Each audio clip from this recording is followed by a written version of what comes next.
Hey everyone, here's my review for Singularity, the new time-based first-person shooter where you get to control somewhat time and use time-related things, whatever.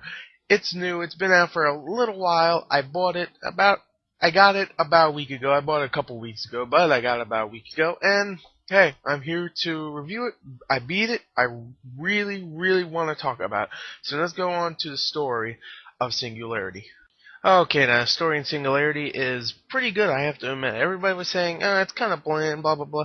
I was actually really interested. I thought it was really good. Sure, it's not innovative. It's pretty much a bad guy is gonna do something bad, so you have to stop him, and you have to stop this other thing, which is also bad, and blah. So, yeah, I'm not good at telling stories, obviously. So that's the best you're gonna get from me. Hey, alright, I'll explain a little bit more. You play Ranko, Captain Ranko, and you have to go and pretty much stop this thing called the Singularity, which is this time thingy, which if you destroy it, then it'll stop all this bad stuff happening. Yeah, there you go, that's all you're getting from me. I actually really like the story, though. I also like that there's actually more than one ending. You actually have three endings. It's kind of easy to get all three of them. You don't need to play them over and over again. You don't need to play a game three times just to get all three endings, but it's still cool that you can get all three endings. I mean, you have different endings. So, yeah, I thought the story overall was really good. Let's go into the sound of the game. Okay, now the sound overall I thought was really good. All the sound effects and all the little explosions and the sounds from the TMD, which is the time manipulation device, the time altering thing. All of that sounds really cool. The voice acting's pretty good also. Your main character does not talk, surprising, but I thought the voice acting for all the supporting characters were pretty good, and just overall the sound I thought was pretty pretty freaking good overall. So the guns sound like the guns are supposed to sound like. Some really cool looking guns, some really cool explosions, and just the sound overall was really good. Let's go on to the graphics of this game. Alright, now the graphics are probably the weakest part of this game. Not saying they're bad at all, they're actually pretty freaking good. So pretty much take that and go, oh, he likes this game then. I thought the graphics were really cool looking. Like, the guns look really good, the explosions look really good, just the environments themselves look kind of bland. Some of the textures just look really weird. There's like, in the beginning there was a holding of rope, like a spoil of rope. I don't know, spoil? Whatever. A thing of rope, and it was like, oh my god, that looks like a mound of caca. So, yeah, I mean, some of the textures are way off, and I would say some of the character models are a little weird. A lot of them are actually really good, but some of them are a little eh. Like, there was one character that just had a big round face. I'm like, oh god. Like, it was an unimportant character. But also, there's a lot of gore in there also, so you get like freaking body parts getting ripped off and guts hanging out of bodies, so that's pretty cool. And the creature, the way the creature looked, ugh, I can't talk today. The way the creatures looked actually looked really cool, I have to admit. So overall, the special effects look good, the creatures look good, some of the character models look really good, but the environments look bland, some of the textures look really blah. So, you know what? I thought the graphics were good overall. So let's go on to the gameplay of the game.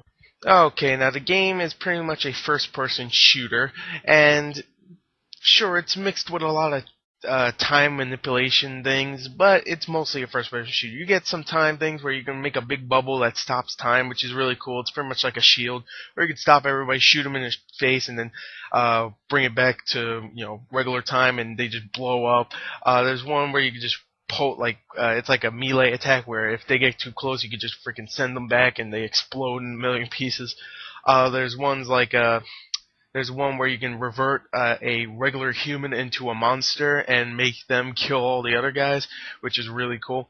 And there's just a lot of abilities, and a lot of guns are really cool. There's one gun called the Seeker, which if you shoot it and you hold the trigger button, you can actually direct the bullet, kind of like Stranglehold, where you can go and move the bullet around and hit the target, and when it hits the target, it just explodes. There's one called the Spike Shot, which is like spike.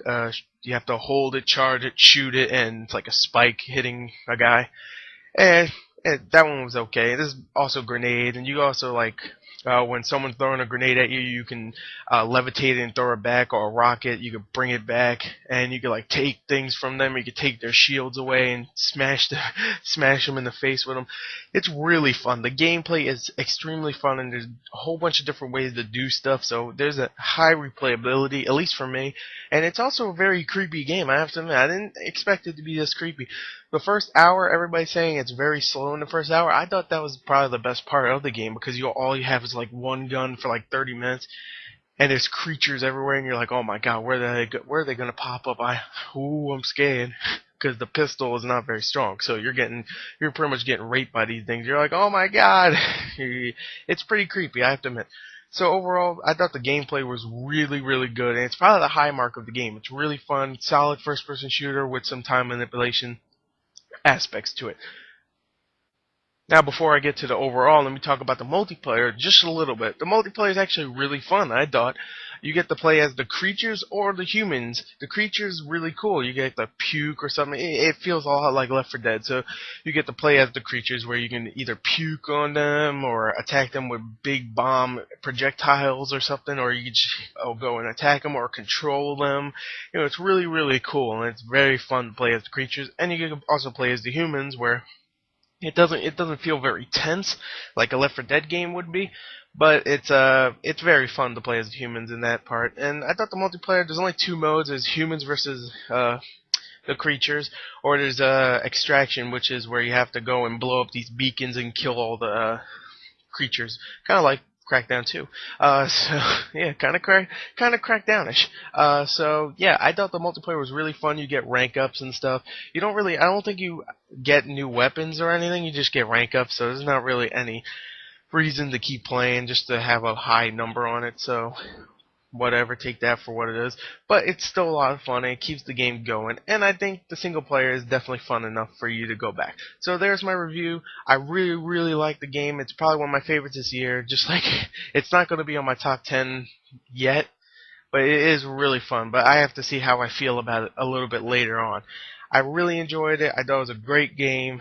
I definitely recommend it. I only got it for $40 new a week after it came out, so definitely go and see if you can get it for you can get it for $30 used now from Amazon. So I definitely recommend it. It's a lot of fun. So yeah, check the description for the full written review, and goodbye.